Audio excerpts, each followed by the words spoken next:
Λοιπόν, καλησπέρα. Αποδέχομαι την πρόκληση του φίλου μου του XTNVY και έχω ένα 16 αποκλειστικά για το φίλο μου τον Skinny που περιμένω μια απάντηση. Το beat φυσικά από τον number one beatmaker στην Ελλάδα, τον Cruz. Για την αδερφός φίλε, ευχαριστώ Cruz. Δώσα αποκλειστικά αυτή την περίπτωση.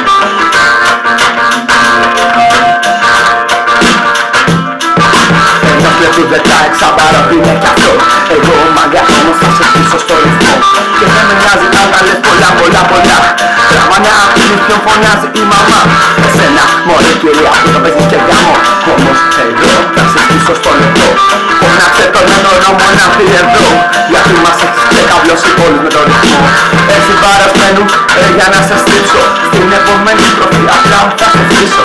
Ναι, μην βάλεις ιδέες θα σε χτυπήσω. Και τον όρκο μου δεν τον παίρνω πίσω.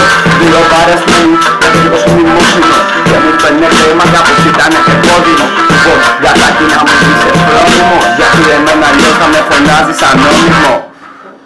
Λοιπόν, αυτό ήταν πολύ γρήγορο 16 μπαρό για το φίλο μου, τον Skinny, που θα τον γαμίσω που το πετύχω και περιμένω απάντησή του. Γεια σας.